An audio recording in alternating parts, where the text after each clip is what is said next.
Dans le christianisme, il y a une divergence par rapport à l'esprit de vérité ici. T'en as certains parmi les premiers chrétiens qui vont même croire que c'est Paul et pas l'Esprit Saint en lui-même.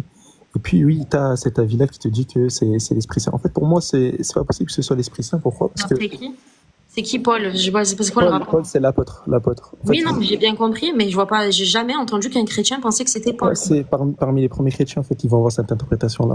Mais de toute façon, il y a divergence par rapport à ça, mais la majorité, c'est le Saint-Esprit.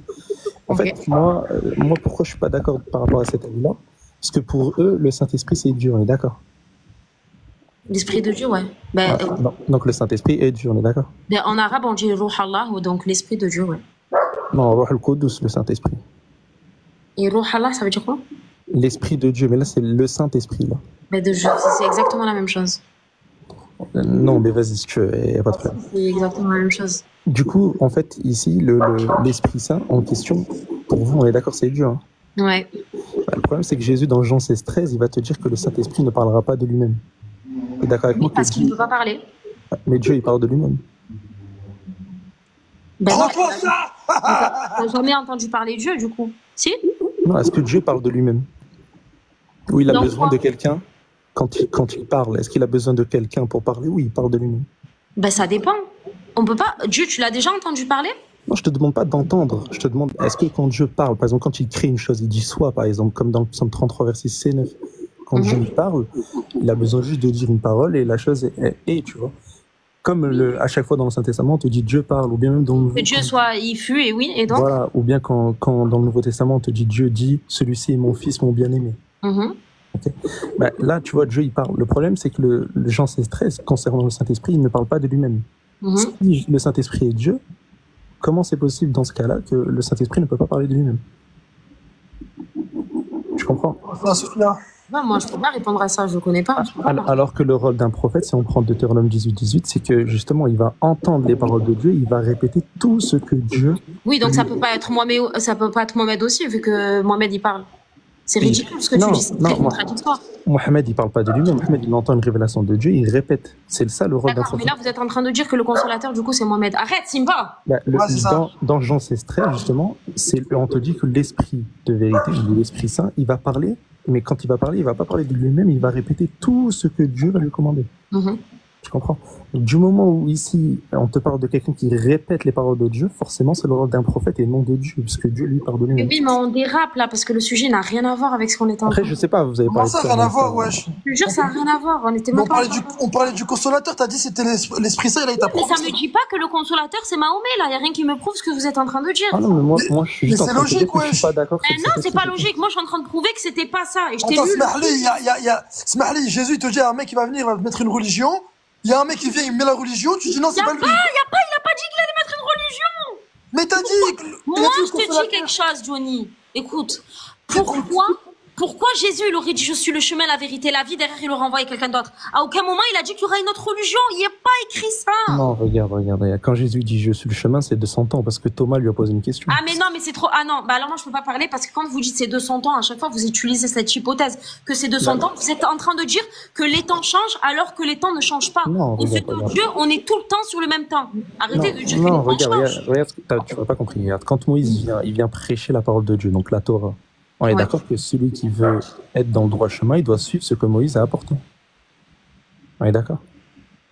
Mais Jésus, il a dit, je suis le chemin, la vérité et la vie pour le monde en entier, pas forcément pour... Non, Jésus te dit, je n'ai été envoyé que pour les brebis perdues de la maison d'Israël. Dans Matthieu 15, verset 24. Mais d'accord, mais c'est nul. S'il est venu que pour les brebis perdues de la maison d'Israël... Non, il est venu pour tout le monde, Jésus. Il n'est pas venu... Lui, Matthieu 15, verset 24. Oui, mais après, il a dit qu'il était venu pour toutes les terres et pour toutes les nations. C'est où, ça? Ben, dans la Bible, attends. Vas-y, montre.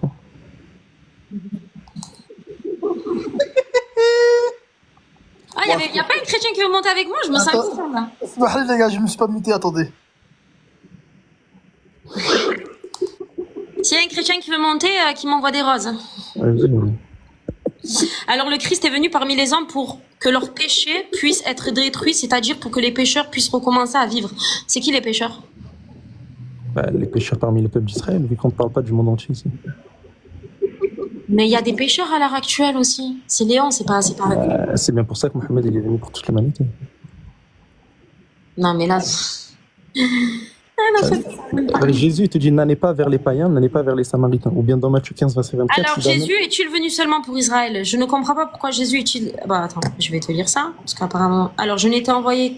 Alors...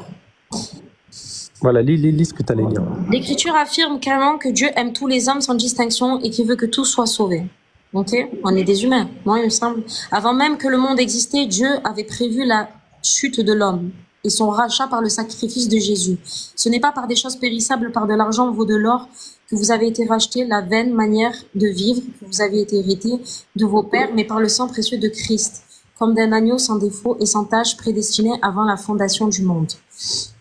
Mais il fallait que l'homme fût convaincu qu'il était capable de se sauver par lui-même. C'est pourquoi Dieu a choisi un échantillon d'humanité, le peuple d'Israël. Il lui a donné une loi parfaite qui aurait pu procurer la vie s'il avait été capable de l'appliquer intérieurement. Alors attends, je vais te lire où il y a marqué qu'il est venu. Voilà. Car Dieu, c'est un verset, car Dieu a tant aimé le monde qu'il a donné son Fils unique afin que quiconque croit en lui et qu'il ne périsse point mais qu'il ait la vie éternelle. Quand je dis le monde, il parle de qui? Des Juifs? Le monde d'Israël, je vais t'expliquer pourquoi. Quand ici Dieu dit Dieu a tant aimé le monde qu'il a donné son Fils, on comprend par là que c'est le monde israélite parce que Jésus, dans Jean 18, verset 20, il te dit j'ai parlé ouvertement au monde, j'ai toujours enseigné dans la synagogue et dans le temple, là où les Juifs s'assemblent. Quand il te dit le monde, il parle du monde israélite. De la même manière, dans Jean 17, verset 9, il va dire je ne prie pas pour le monde, mais pour ceux que tu m'as envoyés. On comprend ici que c'est pas le monde païen, etc., mais plutôt le monde israélite. C'est une façon de parler qu'ont les Juifs. Parce que, en fait, pour Jésus, les non-juifs, c'est des chiens dans la Bible. Faut bien comprendre. Ok. Et donc ouais, du coup, Jésus, en fait, il te le dit, en fait, dans Matthieu 15, verset 24, il y a une femme, elle vient lui demander, enfin, elle veut que sa fille soit guérie. Et Jésus va lui répondre, en gros, je n'ai été envoyé que pour les brebis perdues à la maison d'Israël. Elle a dû se plier, se prosterner, lui dire que c'est un chien pour que Jésus puisse guérir sa fille, tu vois. En fait, Jésus, lui, son but, c'était de prêcher l'évangile, en fait, aux Israélites, et pas de... Il est venu aussi pour le monde et pour les gens qui allaient venir après. Il a dit. Non, ça, lui, il le dit pas, Jésus. Et d'ailleurs, aucun apôtre n'a compris ça, si ce n'est par révélation, quelques années après l'élévation de Jésus. Ok, mais alors pourquoi il a dit faites des nations des disciples et Oui, dans Acte 2, verset 5, on comprend que c'est les Juifs de la diaspora, les Juifs qui sont dispersés partout dans le monde. Donc on doit évangéliser qui? Que les Juifs, c'est ça? Oui, à la base, ouais.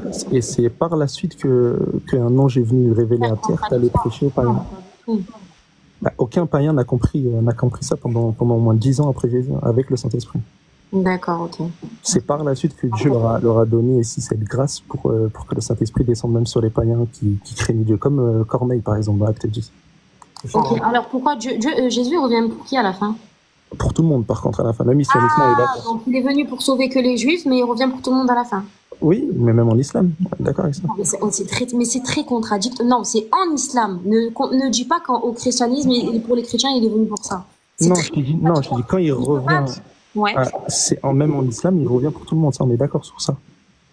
Mais il est venu la première fois que pour les Juifs, et il revient que pour tout le monde. Oui, il n'y a rien de contradictoire. Elle est où la contradiction? Si, c'est super contradictoire, parce que de base, il est venu, Jésus, il est mort sur la croix pour pardonner le péché. On est d'accord chez les chrétiens, c'est pour ça ou pas? Chez les chrétiens, il n'est pas venu pour, mais ça fait partie de sa mission. Ouais. D'accord, oui, donc il est venu pour ça aussi, entre autres. Donc pourquoi il est venu pour ça, mais pour pardonner que les Juifs et pas pour pardonner le reste du monde?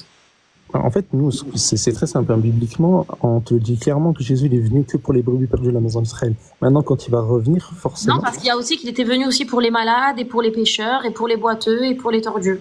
Oui, les tordus, les boiteux, etc., parmi les Israélites. Donc en fait, il est venu que pour un peuple précis. C'est normal, c'était le premier peuple. Encore heureux, on est d'accord que les... C'est ce qu'on dit, du coup.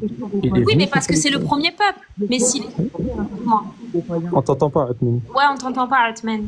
Je disais, pourquoi il a interdit d'aller prêcher aux païens et aux samaritains, s'il était venu pour le monde? Exactement. Dans Matthieu 10, versets 5 à 7. Alors, attends. Non, en fait, ce qu'on dit, nous, c'est simple. Même d'ailleurs, même les chrétiens sont d'accord avec ça, et même les juifs, le Messie, quand quand c'est la fin des temps, il vient pour tout le monde. Mais là, il a un but précis, c'est de rassembler. Matthieu 10, 5 à 7, ouais. Tels sont les 12 que Jésus a envoyés après leur annonce. N'allez pas vers les païens, n'entrez pas dans les villes des Samaritains. Allez plutôt vers les brebis perdues de la maison d'Israël. Allez prêcher, dites le royaume des cieux est proche. Guérissez les malades, ressuscitez les morts, purifiez les lépreux, chassez les démons, vous savez rien faire. Et vous... Ok, vous prenez ça. Tu vois. J'ai pas étudié le cas, mais c'est sûr qu'il y a une réponse à ça. Non, la réponse, elle est très simple. C'est à partir de Acte 10 que le Saint-Esprit, il vient pour être révélé, on va dire, aux païens. Mais c'est bien après l'élévation de Jésus. C'est une grâce, en fait, qui a été faite. Il y a marqué que le Saint-Esprit il viendra après l'enlèvement de Jésus. Oui, dans Acte 2. Il a dit, quand je partirai, je vous enverrai mon consolateur. Le consolateur, une fois qu'il est Jésus, quand il est monté au ciel, le consolateur est arrivé. D'accord. Est-ce que Jésus a soufflé le Saint-Esprit bien avant qu'il soit élevé? Non, il n'était pas sur terre. Tu peux me lire Jean 20, versets 22 à 23. Vas-y.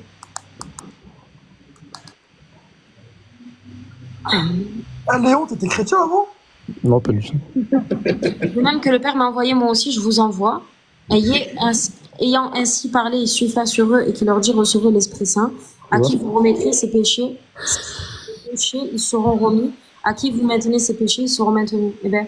Donc ici, Jésus leur a soufflé le Saint-Esprit. Pourtant, il est pas encore monté vers Dieu. Mais je pense que c'était le moment où il montait au ciel. Non, puisqu'il est parti voir Thomas juste après. Il est resté 40 jours avec eux, en train de manger, etc. Non. D'ailleurs, le verset 17, juste avant, Jésus dit « Je monte vers mon Dieu qui est votre Dieu ». Donc Jésus, déjà là, il a un Dieu. Après sa résurrection, il a un Dieu déjà. Comment toi, tu peux croire en un Dieu qui a un Dieu? C'est un peu compliqué, je te jure, il faut avoir la révélation pour comprendre ça. Je pense qu'il n'y a pas tout le monde qui peut comprendre ça. Mais le problème, c'est que là, pour le coup, plus 30, on n'arrive pas à comprendre. Pour le coup, là, tu dis pas que c'est contradictoire, sachant que tu adores quelqu'un qui a un Dieu. Parce que Jésus, il était divin, en fait, sur cette terre. Donc, il est Comment, tu trouves ça, regarde, tu vois ça où? Genre, c'est quoi ta preuve pour dire que Jésus, il était à la fois humain et à la fois divin dans le texte biblique? Bah déjà, rien que le fait de ressusciter les morts.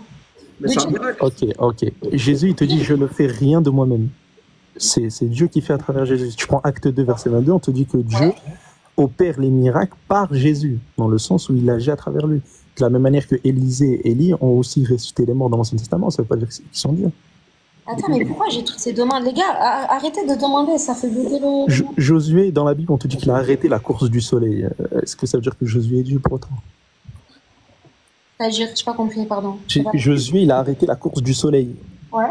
Est-ce que ça veut dire qu'il est Dieu pour autant? Non, c'est un miracle que Dieu lui a donné. D'accord, on est d'accord que ressusciter les morts, il n'y a que Dieu qui est capable. Mais oui, mais tout comme Moïse, lorsqu'il s'est présenté à la mer et que celle-ci, elle s'est... En fait, tous les miracles, quand Jésus dit par 2 fois, dans Jean 5, 19, dans Jean 5, 30, il te dit « Je ne fais rien de moi-même ». Même le miracle, quand il a ressuscité Lazare, il a levé les cieux vers le ciel, il a dit « Père, je sais que tu m'exauces toujours, mais j'ai parlé à cause de la foule, afin qu'ils croient que c'est toi qui m'as envoyé ». Donc la foule, quand elle a vu le miracle de Jésus, le but ici, c'est de croire que c'est Dieu qui l'a envoyé, et non que Jésus est le Dieu sur terre. Et c'est comme ça qu'on reconnaît un prophète. C'est parce qu'il sait faire des miracles que Dieu lui a permis de faire. Comme Moïse avec son bâton qui s'est transformé en serpent. Non, je suis pas d'accord. Mais non, ça n'a rien à voir. Regarde, ça a tout à voir. Regarde Luc 7, verset 15 à 16. Jésus va ressusciter quelqu'un et les Juifs ils vont s'étonner du miracle. Ils vont dire un grand prophète est paru parmi nous et Dieu a visité son peuple. Quand un prophète vient et fait un miracle, c'est Dieu qui visite son peuple. Non pas que la personne est Dieu elle-même, puisque pour eux, et même pour les apôtres, c'est inenvisageable. Hein. Un Dieu sur terre, un Dieu homme, c'est inacceptable chez eux. Chez qui, pardon? Chez les Juifs, même chez les apôtres, chez les croyants, c'est impossible. Mais même chez les chrétiens aussi, c'est pareil? Ah si, pour vous, les chrétiens, Dieu est venu sous forme humaine. Oui, mais alors dans la Torah aussi? Non, ça n'existe pas ça. Allez, je vais te le sortir. Vas-y.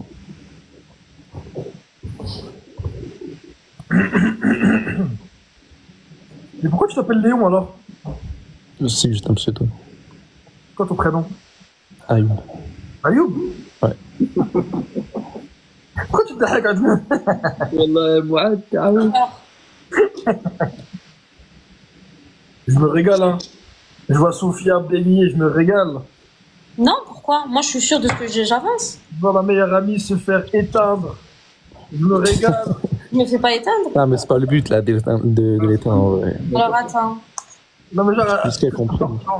t'envoies argument, elle envoie. Non, mais c'est impossible. T'envoies un autre argument. Non, mais c'est pas logique. Non, c'est pas logique, je sais pas. Attends, je trouve le verset, c'est dans Ésaïe, je ne sais pas combien. Oui, Ésaïe 9.6 et Ésaïe 7.14. Vas-y, les tu vois. Merci. Et je suis pas sûre que ce soit dans Ésaïe 9.6. Si, la plupart du temps, les chrétiens utilisent ces versets pour donner la vie. Les hindous, ils sont Ouais, il y a ça. Déjà, il y a ça, mais il n'y a pas que ça. Vas-y, Mourad, dis-le. Quel texte? Ah, attends, je sais de quoi tu parles. Ésaïe 37.4. Attends, je vais voir. Mourad, vas-y. De quoi non, c'est un commentaire, ils ont dit les hindous. Non, c'est pas ça non plus. Il n'y a pas, tu peux pas d'autre, il n'y a pas ça. Il y a autre chose. Où il dit que Jésus se fera homme. Autre chose. Quoi? Ça n'existe pas, ça, où Jésus se fera homme. Que Dieu se fera homme, pardon. Il n'y a aucun verset biblique où on te dit que Dieu va se faire homme. Moi, j'ai des versets, si tu veux, où Dieu dit... Attends, je vais te le trouver. Attends, vas-y. Moi, j'ai des versets où on te dit littéralement Dieu, car je suis Dieu et non un homme. Ça, c'est Dieu qui parle. Hein. Dans Osée 11.9, il te dit car je suis Dieu et non un homme. Ou Ézéchiel 28, il dit car je suis Dieu et non un homme, et toi tu périras par la main des étrangers, car tu es un homme et non Dieu. À chaque fois, Dieu fait une distinction entre lui et l'homme, justement. J'avais vu en plus ce verset. Je vais le trouver. Ça n'existe pas, je te dis, Sophia, je l'ai lu là. Je le sais, je l'ai lu il n'y a pas longtemps. Oui, t'as dû lire une Bible, la Bible parole de vie qui trafique l'essence de vie, mais ça n'existe pas. Non, j'ai lu la Bible. Je sais pas, moi j'ai jamais vu ça. Moi, tu me sors un argument que aucun. Attends, je te jure que je vais te le sortir. Je suis sûre. Un peu de patience. Ayoub. Ouais. Toute cette connaissance, tu la sors d'où? Genre, tu as travaillé dans ça, genre? Non, en fait, j'ai étudié avec le collectif Al-Hanifiyya. C'est quoi ça? Le collectif Al-Hanifiyya, c'est un collectif par rapport à la religion comparée d'interreligion. Du coup, c'est ton travail, en fait. C'est pas mon travail, c'est juste une étude pour amener les gens à l'islam, tout simplement. Pour amener les chrétiens. Alors, c'est dans Philippiens 2.6. Lequel existant en forme de Dieu n'a point regardé comme une proie à l'arracher d'être égal à Dieu, mais s'est dépouillé lui-même en prenant une forme de serviteur en devenant semblable aux hommes. Ayant paru comme un simple homme, il s'est humilié lui-même en se rendant obéissant jusqu'à la mort, même jusqu'à la mort de la croix. Donc, il parle de qui, là? Ok, donc là, c'est pas l'Ancien Testament, on est d'accord? Ouais, dis-moi. C'est pas l'Ancien Testament, là, c'est le Nouveau, on est d'accord? Philippiens, c'est Paul, là. Ouais, bah alors... D'accord. Parce que toi, tu m'as dit l'Ancien Testament, mais même le Nouveau, je pourrais te répondre. Attends, me l'a envoyé juste en dessous. J'écoute le vocal. Ouais. Mais fais-le venir, pourquoi il t'envoie? Pour ça, bien, ça nous permettra de... Philippiens 2, c'est le pire verset, en réalité. T'es sûr que t'étais pas chrétien, toi, voilà? Non. Quand même, on préserve, voilà. Amen. Ça veut dire ça que quand on nous préserve, quoi. Là, on vient m'envoyer le verset, mais attends. Dis-lui de venir. Mais je peux pas, c'est quelqu'un de ma famille, il a pas de il écoute. Ok, il a pas de souci. Voilà. Tu sais que je l'avais monté en plus. Subhanallah. Ouais, subhanallah, on l'avait laissé. Subhanallah. Il oublie Mika, il pèterait les points. Attends. On t'entend mal, maintenant. Attends 2 secondes. On pourrait parler de la divinité de Jésus, si on veut. Ah, désolé, j'ai fait monter quelqu'un, j'ai pas fait exprès. Voilà. Attends 2 secondes, le vocal. On pourrait parler de la divinité de Jésus, si tu veux. C'est qui la divinité de Jésus? Non, on pourrait parler de ça, non? Ah, c'est ce qu'on est en train de faire, là. Inch'Allah. Il n'y a aucun verset qui donne la divinité de Jésus dans le texte. Ça commence à foutre trop la mort. Quelqu'un, il te parle, tout calme, il t'éteint. Mais il est calme.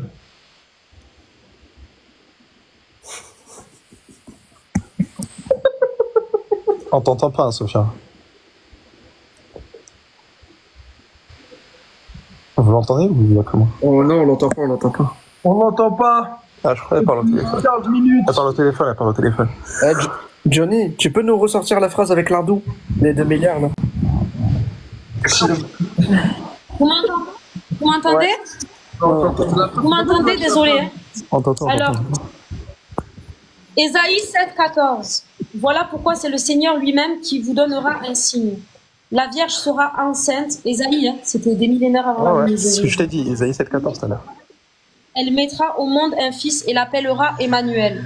Emmanuel, qui veut dire... Merci. Ésaïe 9,5. En effet, un enfant nous est né, un fils nous a été donné, et la souveraineté, c'est quoi la souveraineté?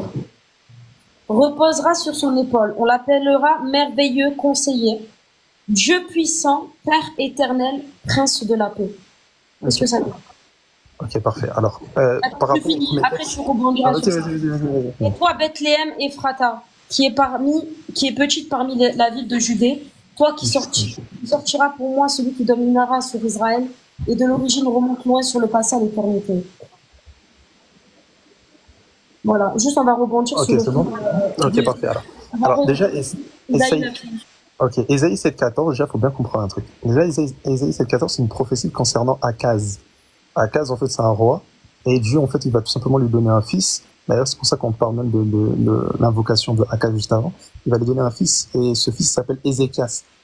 En fait, justement, sa maman, elle va l'accoucher à partir du verset d'Ésaïe 9 que tu as pris là. Et le problème, c'est que les chrétiens... Non, ils disent la Vierge sera enceinte. Il parle de Jésus, moi. Non, ça, c'est, si tu veux, c'est 700 ans avant Jésus. Ça, c'est une prière de Akaz dans le contexte. Il parle de la naissance de Jésus. Ouais, tu vas comprendre. Ésaïe 7,14, c'est une annonce. Ok, c'est une annonce. Si tu prends le contexte, tu pars à partir du verset 1, c'est Akaz qui fait une prière à Dieu. Et là, en fait, le problème, c'est que si tu me dis que Ésaïe 7,14 donne la divinité à Jésus parce qu'il y a marqué Dieu avec nous, tu m'entends ou pas, c'est bon? Si tu me dis que Ésaïe 7,14 donne la divinité à Jésus parce qu'on te dit qu'il s'appellera Emmanuel, ce qui veut dire Dieu avec nous, dis-moi le verset 15. D'accord. Je suis en train de te dire, en effet, un enfant nous est donné, un fils nous a été donné, et la souveraineté reposera sur lui. Attends, ça c'est Ésaïe 9,6, on va y venir. Là, mais du coup, parce que tu me dis, c'est où qu'il est marqué, mais là, je te rebondis dessus. Et là, on l'appellera merveilleux conseiller, Dieu puissant, Père éternel et Prince de la paix. D'accord, oui, t'inquiète pas, on va y aller sur Ésaïe 9,6. Là, je suis sur Ésaïe 7,14 que tu as appris tout à l'heure, juste avant. 7,15. Ok, dis-moi 7,15, tu vas comprendre. Si tu me dis que c'est Dieu au verset 14, le verset 15, c'est un peu bizarre. Il mangera de la crème et du miel jusqu'à ce qu'il sache rejeter le mal et choisir le bien. Du coup, tu peux pas me dire que ton Dieu, il peut être à la fois Dieu et ne pas savoir choisir le mal et choisir le bien. Alors, je vais lire Ésaïe 13. Ésaïe dit alors, écoutez-moi dans la maison de David. Est-ce que trop peu pour vous lasser de la patience des hommes que vous laissiez encore celle de mon Dieu? C'est pourquoi le Seigneur vous enverra lui-même un signe. Voici, la jeune fille deviendra enceinte et enfantera un fils. Du coup, il parlait de qui quand il dit ça? Ici, en fait, en réalité, tu peux l'attribuer à Jésus seulement, il n'y a pas de problème, vu que Matthieu, il se l'attribue en réalité, il l'attribue à Jésus dans Matthieu 1, verset 23, je crois, il me semble. Mais en fait, c'est les deux, en fait. Les Juifs et les chrétiens, ils s'accordent à dire que c'est une prophétie pour Ézéchias, le fils du roi Akaz, et en même temps, quelques siècles plus tard, ça va s'accomplir aussi avec Jésus. Mais le problème, c'est que si tu divinises Jésus sur ce verset-là, alors Ézéchias... Donc là, c'est d'après ton interprétation à toi. Non, c'est pas moi, c'est les Juifs et les chrétiens s'accordent à dire que cette prophétie-là concerne Ézéchias aussi. C'est les deux, en fait. Donc c'est pour ça que je te dis, il faut pas dire que le verset 15, on te dit qu'il ne sait pas distinguer entre le bien et le mal. Dieu peut pas... C'est quand même très grave de dire que Dieu ne sait pas distinguer entre le bien et le mal. Ok, d'accord. En effet, l'enfant nous est donné, vas-y. Voilà, par rapport à Ésaïe 9,6. Il faut bien comprendre qu'ici, c'est la réalisation de la prophétie d'Ésaïe 7,14. C'est-à-dire que c'est cet enfant-là que tu me dis, on l'a appelé Dieu puissant, Père éternel, etc. Ben, il ne sait pas distinguer le bien et le mal, encore une fois. Et ici, on ne te parle pas de... Quoi? Pourquoi tu fais ça? Donc Ézéchiel, c'était un dieu aussi? Non, pour moi, c'est pas un dieu, c'est un prophète. Ça, c'est des titres qui nous sont donnés. Alors pourquoi, quand Jésus est né, on dit l'enfant nous est donné, le merveilleux et tout? Pourquoi? Non, quand Jésus est né, dans tout le Nouveau Testament, on ne te parle pas d'Ésaïe 9,6. Dans tout le Nouveau Testament, on te parle de Ésaïe 7,14. Ésaïe 9,6 n'existe pas dans le Nouveau Testament. Tu sais pourquoi? Parce qu'en fait, en grec, il n'y a pas de Dieu puissant, etc. Ça te dit juste l'ange du grand conseil. Franchement, c'est pas... Mais regarde, Ésaïe 9,6, quand on te dit Dieu puissant, c'est un titre. Hein. C'est El Gibor. Genre, c'est un titre. Et on l'appellera Dieu puissant comme Ismaël. Ismaël, ça veut dire Dieu entend. Ça ne veut pas dire que Ismaël, il est le Dieu qui entend. Ismaël, le nom, veut dire Dieu entend. D'accord, mais je vois pas c'est quoi le rapport avec ce que tu dis. C'est un titre, en fait. C'est juste un titre. Et Père éternel. Est-ce que Jésus, il est appelé le Père? Jésus, c'est pas le Père. Il est appelé Père éternel, c'est un titre. Tu comprends ou pas? Non, j'ai pas compris, non. Regarde, quand on te dit Dieu puissant, c'est pas lui qui est le Dieu puissant. Il va être appelé Dieu puissant dans le sens où c'est un titre. Il va être le Dieu puissant sur terre, de la même manière que, par exemple, Moïse, Dieu, il va lui dire, je te fais Dieu pour Pharaon. Dans Exode 7, verset 1. Dieu, il va dire à Moïse, je te fais Dieu pour Pharaon. Ça ne veut pas dire que Moïse, il est le Dieu de Pharaon. C'est un titre qu'il lui a donné ici. Tu comprends, Sophia? Non, j'ai rien compris. Mais toi, t'as compris? Regarde, je répète, regarde, c'est très simple. Regarde. Non, mais Moral, t'as compris? Bah ouais, j'ai compris ce qu'il a dit. T'as compris quoi? Il a dit c'est un titre. Oui, non, j'ai compris, Mélodie, mais c'est pas logique. C'est ça que je suis en train de C'est dire. pas parce que c'est un... Bah c'est pas logique, wesh. Ben non, je comprends pas. Non, bah si, le... En fait, faut bien comprendre. Quand je te parle de titre, c'est dans le sens où Dieu va lui attribuer une certaine caractéristique ici par rapport à sa prophétie. Si Dieu il descend sur terre, etc., il peut pas être à la fois le Dieu tout-puissant et à la fois mourir par la main des hommes. Bah si, parce que Dieu, il est omniprésent et omnipotent. Bah s'il est omnipotent, comment il peut se faire tuer par la main des hommes? Mais pourquoi? Ben, il est omniprésent. Il est omnipotent, on est d'accord, Dieu, il peut être là et à la fois, il être partout. Ça veut dire que Dieu, il est en enfer aussi? Mais il est dit dans la Bible que Jésus, il était plus Dieu au moment où il était sur la croix. C'est pour ça que Jésus dit, Père, pourquoi m'as-tu abandonné? Ah, ça veut dire que sur la croix, Dieu, il a abandonné Dieu. Mais non, vu qu'il était plus, en fait, il n'était plus en présence de Dieu. Attendez. Elle a dit, Dieu, il a abandonné Dieu quand même, c'est terrible. Ouais, c'est ok. C'est-à-dire même avec un bac plus, surtout que Jésus, à 2 reprises, il va dire... Attendez. Surtout que Jésus, à 2 reprises, il va dire, vous les apôtres, vous allez m'abandonner, mais Dieu ne m'abandonnera pas. Et si Jésus, vu qu'il est Dieu, bah, il est censé savoir que Dieu ne va pas l'abandonner. Il ne peut pas dire à la fois que Dieu ne va pas l'abandonner, et puis arriver sur la croix, Dieu il l'abandonne, et puis Dieu n'est plus là. Genre, ça n'a aucun sens.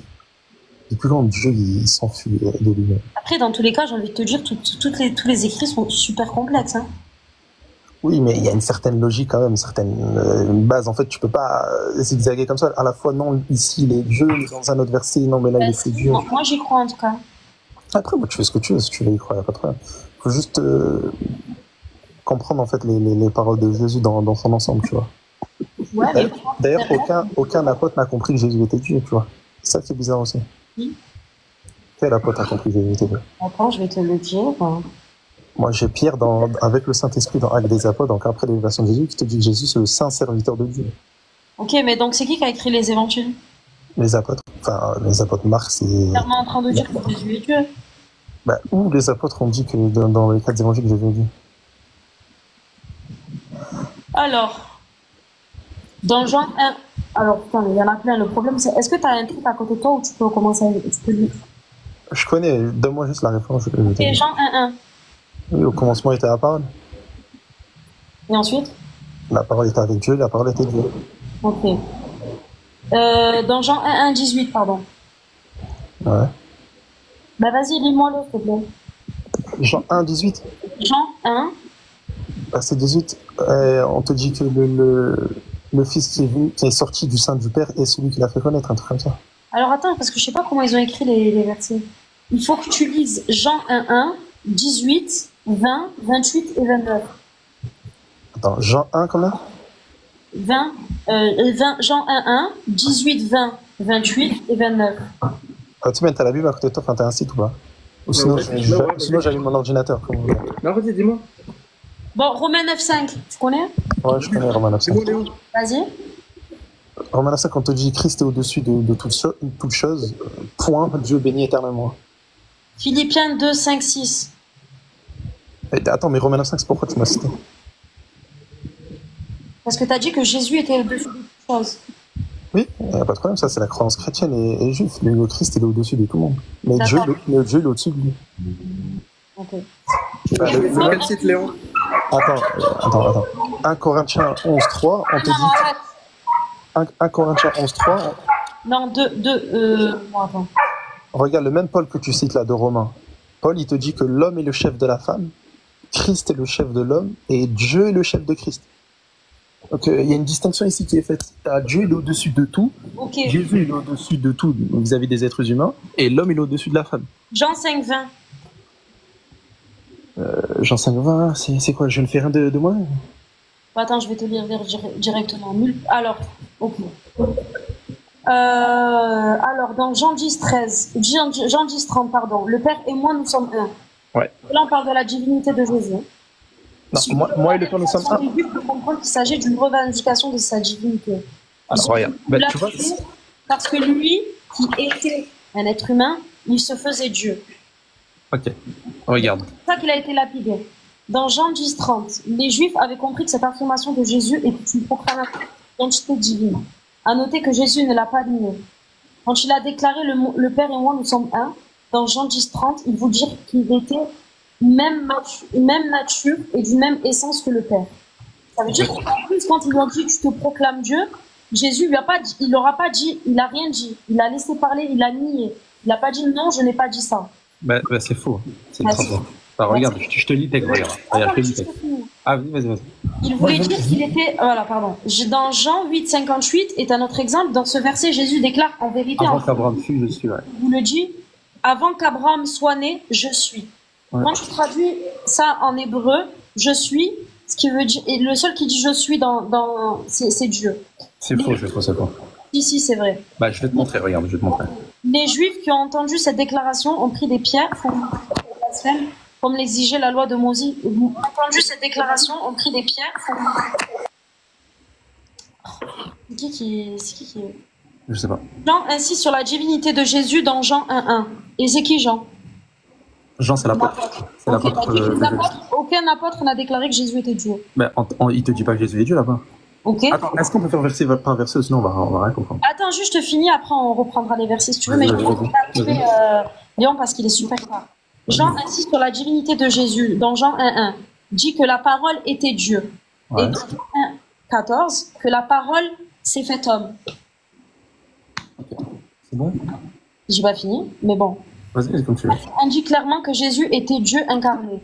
Acte 20, 28 nous dit « Prenez soin de l'église de Dieu qui s'est acquise par son propre sang. » Le sang de qui? Lequel? Acte 20, verset 28, tu m'as dit? Ouais. Quand il dit « Prenez soin de l'église de Dieu qui s'est acquise par son propre sang. » On parlait de sauf que moi, j'ai pas cette Bible-là. J'ai une autre Bible où on te dit qu'il a acquis le sang par son propre fils. Et pas par Dieu lui-même, justement. Il y a une variante textuelle. Regarde, je te l'affiche si tu veux. Il y a une variante textuelle là-bas. Okay. Regarde. Bah oui, son sang, Jésus-Christ. Ok. Acte 20, 28 déclare que Dieu s'est acquis l'Église par son propre sang, donc Jésus est Dieu. Regarde, oui, là, tu as dit par son propre sang. Jésus, mon Seigneur et mon Dieu. Regarde. Là, tu as dit par son propre sang, on est d'accord? Ouais. Le sang de Jésus-Christ. Regarde, c'est pour ça que je te dis qu'il y a des variantes textuelles, il y a des falsifications dans le Nouveau Testament. Regarde. Attends.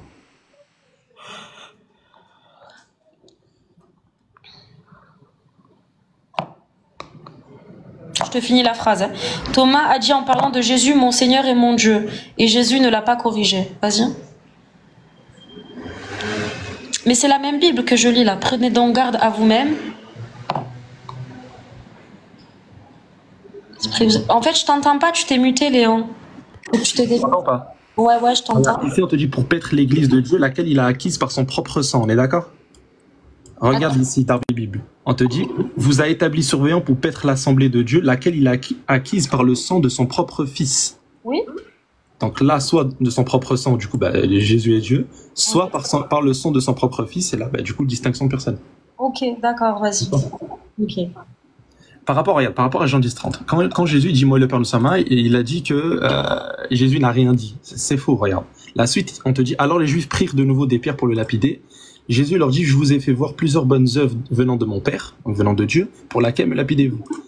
Les Juifs lui répondirent, ce n'est pas pour une bonne œuvre que nous te lapidons, mais pour un blasphème, et parce que toi qui es un homme, tu te fais Dieu. Et là, regarde, Jésus répond quoi? Jésus leur répondit, n'est-il pas écrit dans votre loi, j'ai dit, vous êtes des dieux? Jésus, il cite le psaume 82, verset 6, où Dieu dit que tous les croyants sont Dieu. Dans le sens où, regarde la suite du texte, Jésus va dire, si elle appelait Dieu, ceux à qui la parole de Dieu a été adressée. Donc Dieu, en fait, il appelle les créatures Dieu quand Dieu s'adresse à eux. C'est pour ça que Jésus leur répond, quand ils leur dit, mais toi tu blasphèmes, tu te fais Dieu. Jésus répond, c'est quoi le verset? Jean 10, verset 34 à 35, la suite. Quand ils lui ont dit, toi tu blasphèmes, tu te fais homme, tu te fais Dieu alors que tu es un homme. Et Jésus leur répond, je dis, mais vous aussi vous êtes appelé Dieu, pourquoi vous dites que je blasphème? Et regarde la suite, il dit quoi Jésus? celui que le Père a sanctifié et envoyé dans le monde, vous lui dites tu blasphèmes, et cela parce que j'ai dit je suis le Fils de Dieu. Tu vois, il dit pas et cela parce que je dis que je suis Dieu. Il dit que je suis le Fils de Dieu, comme le psaume 82 verset 6, où on te dit vous êtes tous des dieux, vous êtes tous les fils du Très-Haut, cependant vous mourrez comme des hommes. Oui, parce que dans la Bible, le fait d'être le fait d'une créature. Le fait de, excuse-moi, je n'ai pas entendu. Le fait quand en fait les chrétiens, on est tous des enfants de Dieu. C'est par rapport à ça. Mais oui, mais donc t'es pas Dieu toi pour autant, on est d'accord? Non, on n'est pas Dieu, mais l'esprit de Dieu vit en nous. Ben, la même chose avec Jésus du coup. Oui, mais ça répond pas du tout à ce que je viens de te dire du coup. Ben, regarde, de la même manière que lui, il a fait des miracles comme les apôtres, il se fait appeler fils de Dieu comme les apôtres. Okay. Il a le Saint-Esprit comme les apôtres. Ben, il est exactement comme les apôtres du coup. Ok. Alors pourquoi Jésus laissait les gens l'adorer? C'est faux ça n'existe pas. Bah si. Quel texte? Dans Matthieu 2, 11. Ouais, il était bébé là-bas. Matthieu 13, 33. Matthieu 28, 9. Matthieu 17. Luc 24, 52. Attends, viens, on prend verset par verset. C'est bon. Ah, lequel tu veux qu'on prenne? Ben, je sais pas, le premier, Matthieu 2, 11. Matthieu 2, 11, regarde. C'est pour te faire comprendre que des fois, les traductions bibliques, c'est pas ouf. Hein. Regarde. Ici, on te dit, ils entrèrent dans la maison. Lis seconde Bible. Pourquoi tu veux tout lire? Non, je prends tout. Regarde, je prends tout, regarde. Mais c'est la même chose, c'est juste que c'est traduit différemment. Justement, regarde la différence ici qui est flagrante. D'accord, mais moi, je te parle... Attends, c'est ce qu'on a fait. Tu vas comprendre, regarde, tu vas comprendre. Ici, on te dit, ils se prosternèrent et l'adorèrent. Attends, ok? Ouais. Et regarde, dans la Bible, juste en dessous, on te dit, en se prosternant, ils lui rendirent hommage. D'accord, et donc, c'est quoi la... Donc, le fait de rendre hommage, ça, tu peux le faire avec des prophètes. Par exemple, regarde, tu prends 1 Chronique 29-20. Regarde, 1 Chronique. Ouais, bah en fait, là, ce que t'es en train de faire, c'est de prendre la Bible sur différents trucs, mais c'est comme si demain, je prenais le Coran et je le traduisais de différentes manières. Non, regarde, la personne qui va traduire, c'est un Français qui va traduire le terme proskuneo en grec par adoration. Ouais. C'est la personne qui va choisir. Mais tu as d'autres personnes qui vont choisir rendre hommage. Moi, je vous montre pour les personnes qui regardent. Ici, on te dit, par exemple, 1 Chronique 29-20, Dieu dit à toute l'assemblée, enfin, David dit à toute l'assemblée. Arrête. Parce que je vais tourner en rond. Tu m'entends? Attends, allô? Tu m'entends? Prends la main. Tu m'entends? Attends, parce qu'en fait... Putain, 2 secondes. Attends, 2 secondes.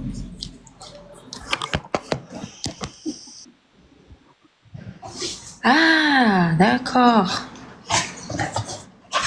Arrête. 2 secondes.